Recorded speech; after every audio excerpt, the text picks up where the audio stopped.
ဗီဒီယိုမှာတော့တော်တော်ပြောပြီးပြီပြောကြရှိရတယ်။ဒါပေမဲ့ဒီနေ့ဗီဒီယိုကတော့ဒါပြီးခဲ့တဲ့ဗီဒီယိုကလို့ about me တော့မဟုတ်တော့ဘူးပေါ့နော်။ဒါ about my class ပေါ့။အဲ့တော့ဒီနေ့ဗီဒီယိုကတော့အဓိကကျွန်တော်ရဲ့ဒါဒီဟွာအကြောင်းပေါ့နော်။ကျွန်တော်အခု channel အကြောင်းနဲ့ကျွန်တော် channel မှာတင်မဲ့ content content တောင်ပြပါတယ်။ဟွာတွေပေါ့နော်။ coach လေးတွေကိုကျွန်တော်နည်းနည်းမိတ်ဆက်ပေးမှာပါ။ဆိုတော့ကျွန်တော်ရဲ့အကြောင်းကတော့တော်တော်ပြည့်စုံသွားပြီ။အဲ့ထက်ပြောရင်လည်းမကောင်းတော့ဘူး။အဲ့အတွက်ကျွန်တော်ရဲ့တင်နန်း coach ပေါ့နော်အဓိကကတော့ကျွန်တော်မှာကကြတော့ပြောမယ်ဆိုလို့ရှိရင်ကျွန်တော်အကျင့်လေးတစ်ခုရှိတယ်ကျွန်တော်စတင်မယ်ဆိုလို့ရှိရင်ကျွန်တော် coach လေးကျွန်တော်ဆွဲတတ်တယ်ဒါပေမဲ့မတူဘူးနော်ကျွန်တော်တယောက်နဲ့တယောက်မတူဘူးကျွန်တော်မှတင်တဲ့တစ်ခုဆိုရင်ကျွန်တော်၄-၅ယောက်ရှိတယ်၄-၅ယောက်ရှိတော့အဲ့၄-၅ယောက်ကိုကျွန်တော်တယောက် coach နဲ့တယောက်မတူဘူးကျွန်တော်ဆွဲတဲ့ပုံစံသူကအဓိကကတော့ကွာ test လုပ်တာပေါ့စမ်းသပ်တာပေါ့လူတယောက်ကတယောက်ရဲ့ဉာဏ်ရည်ဉာဏ်သွင်းတဲ့တယောက်နဲ့မတူဘူးအဲ့အတွက်ဒါပြောမယ်ဆိုလို့ရှိရင်တယောက်ကကွာကျွန်တော်ရဲ့ဒီပထမ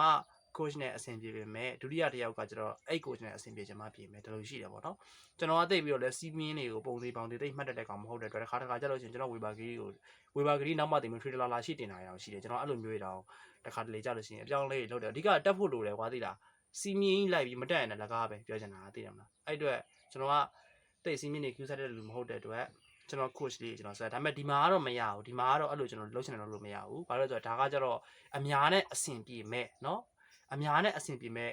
coach တစ်ခုဆွဲရမှာဖြစ်တဲ့အတွက်ကျွန်တော်အနေနဲ့ကတော့ဒါမှတော့စီးမင်းတစ်ခုတတ်မှတ်မှရမယ်နော်အဲ့အတွက်ကျွန်တော် target တစ်ခုထားပါတယ်အဓိကကတော့ကျွန်တော် target လေးကြောင့်ကျွန်တော်အရင်ပြောပြမှာပေါ့နော်ကျွန်တော်ဒီ channel မှာကျွန်တော်အနည်းဆုံးပေါ့နော်ကျွန်တော်အနည်းဆုံးအနေနဲ့ကျွန်တော်အခြေခံကျ73ဘုတ်ကိုတော့ကျွန်တော်ပြီးအောင်တင်ဖို့ကျွန်တော်စီစဉ်ထားပါတယ်ဘာလို့လဲဆိုတော့အခုတော့ကျွန်တော်စပြီးရိုက်နေတော့မှရှိသေးတယ်ဆိုတော့အတိအကျတော့ပြောလို့မရသေးဘူးပေါ့နော်ကျွန်တော်ဒီကြားမှာမြန်ဒါ something happen ပေါ့နော်တခုခုနေပြောင်းလဲရှိခဲ့မယ်ဆိုလို့ရှိရင်တော့လေဒါပြောတတ်ဘူးပေါ့နော်ဒါပေမဲ့ပုံမှန်ဒီတိုင်းပဲကျွန်တော်ဆက်ပြီးတော့သွားနေမယ်ကျွန်တော်အိမ်မှာလည်းကျွန်တော်ဆက်ရှိနေအောင်မယ်ဆိုလို့ရှိရင်တော့ကျွန်တော်အခြေခံကျိုး73ပုတ်လုံးကျွန်တော်ပြီးအောင်တင်ပေးသွားဖို့ကျွန်တော်စီစဉ်ထားပါတယ် online မှာကျွန်တော်လိုက်ကြည့်ပါတယ်အခြေခံကျိုး73ပုတ်ပြီးအောင်တင်တာကျွန်တော်မတွေ့ဘူးပါဘူးအဲ့အတွက်ကျွန်တော်ဒါထန်တရားတီတာတာယာဝေပါထွေတလာပုံဆောင်ဇေယာစိမ့်လက်စံတောင်ကျွန်းကိုပါပေါင်းစုရှစ်ပြည်ကြီးမြို့နှန်းငယ်ရွှေဖုံးဆို73ပုတ်လုံးကျွန်တော်အပီးတင်ဖို့ကျွန်တော်စီစဉ်ထားပါတယ်အဲ့ဒါပြီးရင်လည်းကျွန်တော်ဘွဲတချင်းခန့်နေပတ်ပြိုးတွေယူရီးယားတွေကျွန်တော်ဆက်တင်သွားဖို့ကျွန်တော်စီစဉ်ပါတယ်အဲ့မှာတော့ကျွန်တော်ဘယ်လိုတင်ပြမလဲတော့ကျွန်တော်မသိသေးဘူးပေါ့နော်ကျွန်တော်ဒီဟာမှာပဲကျွန်တော်ဆက်တင်ပြမလားဒါမှမဟုတ်လို့ရှိရင်ကျွန်တော် group တွေဖွဲ့ပြီးတော့ပဲအရင်တော့လိုပဲကျွန်တော်ဒါတစ်ခုမှကြည့်တည်ရတယ်ဒါအချိန်နေပေါ့ဗျာသိရမလား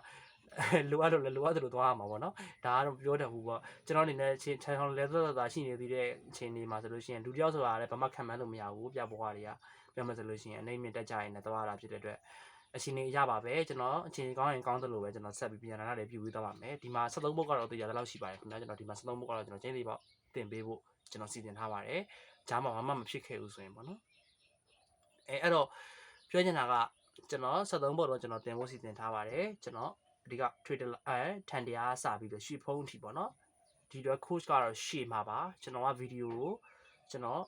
်ဖြစ်ကလဆန်ကျွန်တော်တင်လိုက်တယ်လို့မဟုတ်ပါဘူးကျွန်တော်ဒါတင်မှုလို့ကျွန်တော်သိမှာအကုန်သိမှာပေါ့နော်ကျွန်တော်တစ်ဖိုင်မှာကျွန်တော်နေကြီးနဲ့ဆိုကျွန်တော်နှစ်ဝါးစာလောက်ကျွန်တော်တင်တဲ့ကောင်ဖြစ်တဲ့အတွက်ရှေ့မှာပါပြီးတော့လည်းခံရမယ်ဒါပေမဲ့သိခံမှာပဲတတ်မှာပေါ့အဓိကအဲ့ဒါပါပဲမလေးကျင်မဲနဲ့လေ့ကျင့်မှုကအဓိကပဲလူတယောက်ကမလေးကျင်မဲနဲ့သင်ခန်းစာတွေအများကြီးယူပြီးစုထားတဲ့အလကားပဲအဲ့သင်ခန်းစာတွေကကိုယ့်ရဲ့ SD ကတ်ထဲမှာပဲကိုယ့်ရဲ့ strip ထဲမှာပဲရှိနေမှာကွာကိုယ့်ရဲ့ memory တွေကိုယ့်ရဲ့ဒါလက်ထဲကိုရောက်မလာဘူးအဲ့သင်ခန်းစာတွေသိလားဆရာတင်တဲ့အဲ့ပညာတွေကဆရာစီပြန်သွားမှာကျွန်တော်ရဲ့ဆရာဦးခိုင်ပြောတဲ့စကားနဲ့ဆိုလို့ရှိရင်လေ့ကျင့်မှာ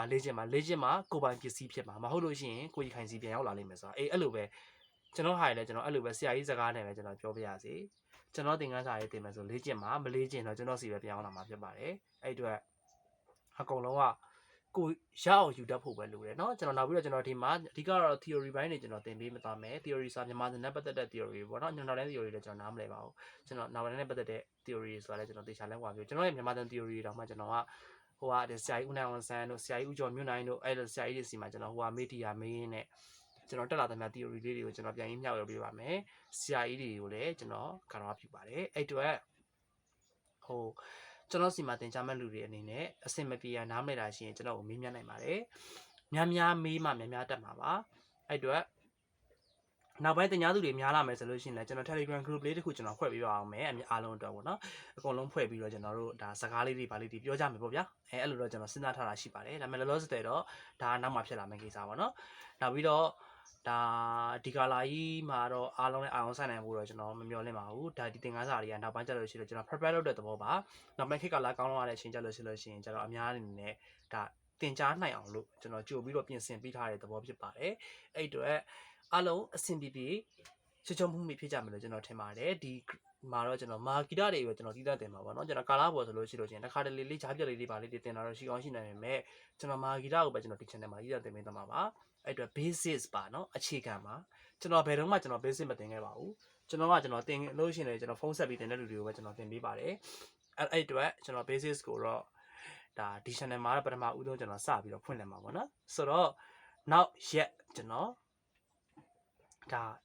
Tandiation နဲ့ပတ်သက်တဲ့ information လေးတွေကျွန်တော်စပြောပြီး Tandiation ကျွန်တော်စတင်ပါပါအဲ့အတွက်ဒီသင်ခန်းစာမှာတော့အဓိကမာဂီတာနဲ့ပတ်သက်တဲ့ဟိုပါပဲကျွန်တော်ပြောသွားမှာပေါ့နော်ကျွန်တော်ရဲ့သင်တန်းနဲ့ပတ်သက်တဲ့ coach လေးတွေအကြောင်းကျွန်တော်အရင်ပြောပြီးပြီအဲ့အတွက်ကျွန်တော်ဒါမာဂီတာအကြောင်းလေးကျွန်တော်နည်းနည်းပြောပြမယ်ပေါ့နော်မာဂီတာကိုဘယ်လိုသတ်မှတ်ကြလဲပေါ့ကျွန်တော်ရဲ့အယူအဆအရာကျွန်တော်တွေ့ဘူးသမျှထဲမှာတော့မာဂီတာကို1885ဒါဒီပေါ်မင်းပါတော့မမှုခင်ပေါ့နော်ဒါဘယင်ခစ်ဒါနန်းတွင်းသုံးဂီတအနေနဲ့သတ်မှတ်ပါတယ်အဲ့အတွက်ဒီဂီတကလုံးဝ oral ဖြစ်တယ်နောက်တစ်ခုအနေနဲ့မာဂီတာကိုသင်ကြားမဲ့လူတွေအနေနဲ့ပတ်ဝန်းကျင်ရဲ့တောင်ခံနိုင်မှုလိုပါတယ်ဘာလို့လဲဆိုတော့ကျွန်တော်တို့လည်းခံခဲ့ရလို့ပါခုကာလမှာကမာဂီတာသမားဆိုတာအလွန်အင်တန်ရှားပါပါတယ်မရှိတဲ့တော့ပါပဲအလွန်အင်တန်ရှားတယ်ပေါ့နော်မြန်မာနိုင်ငံလုံးမှာတော့20ကျောင်းပြပါမလားမသိမာဂီတာသမားစစ်စစ်ကအဲ့အတွက်အလွန်အင်တန်ရှားပါတဲ့ဂီတဖြစ်တဲ့အတွက်ပြောမှဆိုလို့ရှိရင်လူကြိုက်လည်းအလွန်နည်းပါတယ်အဲ့အတွက်မာဂီတာသမားရဲ့အနေနဲ့ကိုယ့်ကိုဖြောပြဖို့လောက်ပဲတင်ပါတယ်နောက်ပြီးတော့ဒါကိုဖြောပြဖို့နဲ့ပြန်ပွဲဝင်ဖို့အတွက်လောက်ပဲအခုချိန်မှာမာဂီတာအသုံးဝင်တော့တယ်ပွဲတီးမဲ့လူတွေအနေနဲ့မာဂီတာကိုကျွန်တော်အားမပေးပါဘူးပွဲတီးမဲ့လူတွေကတော့ကာလာပေါ်နဲ့ one man ကိုပဲအဓိကတင်ဖို့ကျွန်တော် recommend ပေးပါတယ်ဒါပေမဲ့ကိုကဂီတာကိုချစ်ချစ်မြင့်မြင့်လိုက်ချင်လို့မြန်မာတန်ရဲ့ဂီတာကိုချစ်ချစ်မြင့်မြင့်လိုက်ချင်လို့ဒါ researchers ပေါ့နော်သူတွေတနာလုပ်ချင်လို့ပဲဖြစ်ဖြစ်ဒါမှမဟုတ်လို့ရှိရင်ဝါသနာပါလို့ပဲဖြစ်ဖြစ်မြန်မာတန်ကိုစိတ်ဝင်စားလို့ပဲဖြစ်ဖြစ်ချစ်မြင့်မြင့်နိုင်ချင်တဲ့လူတွေအတွက်ကတော့မာဂီတာကအကောင်းဆုံးပါပဲနောက်တစ်ခုအနေနဲ့ဟိုပြောမှဆိုလို့ရှိရင်မာဂီတာနဲ့အတံမွေးနိုင်မှုဆိုတာအမှန်တန်ခက်ခဲပါတယ်အဲ့ဒါလည်းသိဖို့လိုပါတယ်အဲ့ဒါကြောင့်ဂီတာနဲ့အတံမွေးမဲ့လူတွေအနေနဲ့ကတော့ဖပြတော်ဖြစ်တဲ့ဂီတာတွေကိုပဲအဓိကဒါ target ထားပြီးတော့ဒါ learning လုပ်တင်တယ်လို့ပဲကျွန်တော်မျှော်လင့်recommend ပေးတယ်ပေါ့နော်မာဂီတာကိုတော့ဒါကိုဝါသနာတစ်ခုရှိမှပါလားလေသင်ကြားတင်တယ်လို့ကျွန်တော်ဒါလုပ်ပါတယ် recommend ပေးပါတယ်ပေါ့နော်အဲ့ဒါတော့မာဂီတာနဲ့ပတ်သက်ပြီးတော့နောက်ပြီးတော့မာဂီတာမှာအဓိကကျွန်တော်တို့နေကြီး9နယ်ရှိတယ်ပေါ့နော်အရင်ဆုံးသိထားဖို့ကနေကြီး9နယ်ရှိပါတယ်မာဂီတာမှာကြီးမားတဲ့နယ်ပေါ့နော်ဒါ main string တွေပေါ့ဗျာအဲ့လိုပြောရမှာပေါ့အရင်ဆုံးအနေနဲ့ကျိုးနောက်တစ်ခုအနေနဲ့ဘွဲ့နောက်တစ်ခုအနေနဲ့သချင်းခန့်နောက်တစ်ခုအနေနဲ့ပတ်ပြိုးနောက်တစ်ခုအနေနဲ့ရိုးရအဲ့လိုနယ်ကြီး9နယ်ရှိပါတယ်နောက်မှာတော့နယ်သေးသေးလေးတွေရှိပါတယ်ဥပမာဒိန်းလန်တို့မွန်တို့ဟုတ်လားနော်နောက်ပြီးတော့ဒါဘောလဲတို့အကရင်အော်တန်းတို့နောက်နတ်ချင်းတို့ဟလာနော်လောကနတ်တို့စသဖြင့်နောက်ဘက်မှာတော့နယ်တွေအများကြီးရှိပါသေးတယ်ဒါသဖြင့်နေ play box တွေပါညာတွေလည်း6ထည့်လို့ရသေးတယ်နော်ဒါပေမဲ့အဓိကတေးတက်တွေပါလည်းထည့်လို့ရတယ်နော်မာဂီတာထဲမှာအဓိကသူကြီးမားတဲ့နယ်သချင်းအမျိုးအစားကြီး5မျိုးအနေနဲ့ကျိုးပွဲသချင်းခန့်ပတ်ပြိုယူရီယာဆို5မျိုးရှိပါတယ်အဲ့မှာအမျိုးအစားတူလေးတွေထပ်ပြီးခွဲမယ်ဆိုလို့ရှိရင်3မျိုးခွဲလို့ရပါတယ်ပထမတစ်ခုအနေနဲ့ကျိုးပွဲတချင်းခန့်ကိုတအုပ်စုခွဲမယ်ပတ်ပြိုးကိုတအုပ်စုခွဲမယ်ယူရီယာကိုတအုပ်စုခွဲမယ်အဲ့တော့ကျိုးပွဲတချင်းခန့်အုပ်စုကိုကျွန်တော်တို့ကတန်ရိုးအုပ်စုညှင်းလုံးအုပ်စုလို့ခေါ်ပါမယ်တန်ရိုးညှင်းလုံးเนาะဖြစ်နိုင်ရင်စာလေးနဲ့လာရေးမှတ်ထားပါနောက်ပြီးတော့ပတ်ပြိုးအုပ်စုကိုကျတော့၄ပေါက်အောက်ပြန်အုပ်စုလို့ကျွန်တော်တို့ခေါ်ပါမယ်ဒါယူရီယာအုပ်စုကိုကျတော့ပလဲအုပ်စုလို့ခေါ်မယ်ပေါ့နော်ဒါပေမဲ့ချွင်းချက်တွေတော့နေရာတိုင်းမှာရှိပါတယ်ဒါပတ်ပြိုးထဲမှာလည်းပလဲနဲ့တီးတဲ့ပတ်ပြိုးတွေရှိတယ်တန်ရုံးနဲ့တီးတဲ့ပတ်ပြိုးတွေရှိတယ်ယူရီယာထဲမှာလည်းအဲ့လိုပဲပလဲနဲ့တီးတဲ့ယူရီယာတွေရှိသလိုတန်ရိုးတွေအောက်ပြန်နေတီးတဲ့ယူရီယာတွေလည်းရှိတတ်ပါတယ်ဒါကတော့ထားပါတော့เนาะဒါကတော့ချွင်းချက်ပေါ့အဓိကကိုကမှတ်ထားဖို့ကတော့3နဲ့ထပ်ခွဲလို့ရမယ်ကျိုးပွဲသရှင်ခန့်တနဲ့ပတ်ပြိုးတနဲ့ယူရီယာတနဲ့โอเคအဲ့တော့ကျွန်တော်တို့ကသိဖို့ကကျတော့ဒါဟိုပါပေါ့နော်ဒါကျွန်တော်ကအကြံပြင်း knowledge အနေနဲ့ပြောပြတာပါခုနကပြောတဲ့ညှင်းလုံးတွေဒါဟိုဟာတွေဗာလဲပလဲတွေလေးပါအောက်ပြန်နေတော့ကျွန်တော်နောက်ကြရင်ရှင်းပြပါမယ်အဲ့ဒါတွေကစောင်းကျိုးညှိနီးတွေဖြစ်ပါတယ် tuning mode တွေဖြစ်ပါတယ်အဲ့အတွက်စောင်းကျိုးညှိနီးတွေဖြစ်တဲ့အတွက်ဒါတွေကိုတော့ကျွန်တော်နောက်ကြရင်ရှင်းပြလောလောဆယ်တော့စန်နီယာနဲ့မသက်ဆိုင်သေးပါဘူးစန်နီယာကတန်ဆုံတူရိယာဖြစ်တဲ့အတွက်စောင်းနေပါလေလို့ကျိုးတစ်ခါတစ်မျိုးညှိစရာမလိုတဲ့အတွက်နားလည်ဖို့တော့ခက်ပါလိမ့်မယ်နောက်ကြလို့ရှိရင်ကျွန်တော်ပြပေးပါမယ်เนาะအဲ့ဒါတွေလည်းပြောပြပေးမယ်လောလောဆယ်တော့ဒါဒီလောက်ကိုပဲမှတ်ထားပေး အခုကျွန်တော်စတင်မှာကကျွန်တော်ခုနကပြောရမှာလားမာဂီရနိုင်ငံထဲမှာကျိုးပွဲတချင်းခံပတ်ပြူယူတယ်ဆိုတော့ကျိုးကအရင်လာတယ်အဲ့အတွက်ကျိုးကအရင်လာတဲ့အတွက်ဒီနိုင်ငံထဲမှာကျွန်တော်ကျိုးကိုပဲကျွန်တော်အရင်စတင်မယ်ဘယ်ဆရာပဲဖြစ်ကျိုးကိုပဲစတင်ပါတယ်ကျိုးမှာအခြေခံဆိုတဲ့အနေနဲ့ကျိုး73ပုတ်ရှိပါတယ်နော်အခြေခံကျိုး73ပုတ်ပေါ့နော်အဲ့တော့အခြေခံကျိုး73ပုတ်ကဒါပြောမှဆိုလို့ရှိရင်ဘာတွေလဲဆိုရင်အခြေခံ73ပုတ်ကထန်တရားတရှင်တီတာတာယာဝေဘာဂီရီထွေတလာလာဇီsorry ဘုံဆောင်မြင့်ဇေယာမျိုးစိမ့်လဲညူပြစံတောင်ကျွန်းလုံးသူရွှေပြည်ကြီးအေယာနောက်ပြီးတော့နေပါအောင်ကိုပါပေါင်းစုနောက်ပြီးတော့မြို့နန်းငယ်လေးနောက်ပြီးရွှေဖုံးတော်လေးဒီမှာဆိုပြီးတော့73ဘုတ်ဖြစ်ပါတယ်အဲ့အတွက်အဲ့73ဘုတ်ကဒါအခြေခံကျိုး73ဘုတ်ပေါ့နော်ကျိုးသချင်းတွေမှာအဲ့ချက်မြင့်တာတွေအများကြီးရှိတယ်နော်ဟိုပုံမှန်ဒီကျွန်းပိုင်သားတို့ဟလာဒီတီတာအေယာကြီးတို့ဟလာဆိုင်ရာဘုံမြင့်တို့လောက်ကစပြီးတော့ဟိုတုတ်3ချက်ကျိုးအထိပေါ့နော်ဟာတပြေပင်ဝန်းတို့ညာတပြေပေါင်တို့ဟလာနော်ဒီပုံပမာတို့လိုကျိုးသချင်းအမြင့်ကြီးတွေအများကြီးရှိပါတယ်ကျွန်တော်တို့မာဂီတာမှာစင်းပြလို့ရတာပဲကျိုးသချင်းက80ကျော်လောက်ရှိပါတယ်အဲ့အတွက်ဒါကျန်တဲ့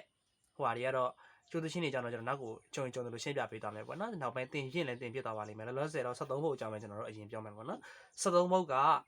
ကျွန်တော်တို့ရင်းတို့ထန်တရားတေရှင်ပေါ့နော်အဲ့73ဘုတ်မှာနောက်ထပ်သူက3မျိုးထပ်ခွဲလို့ရတယ်နော်73ဘုတ်ကိုဘယ်လိုထပ်ခွဲမလဲ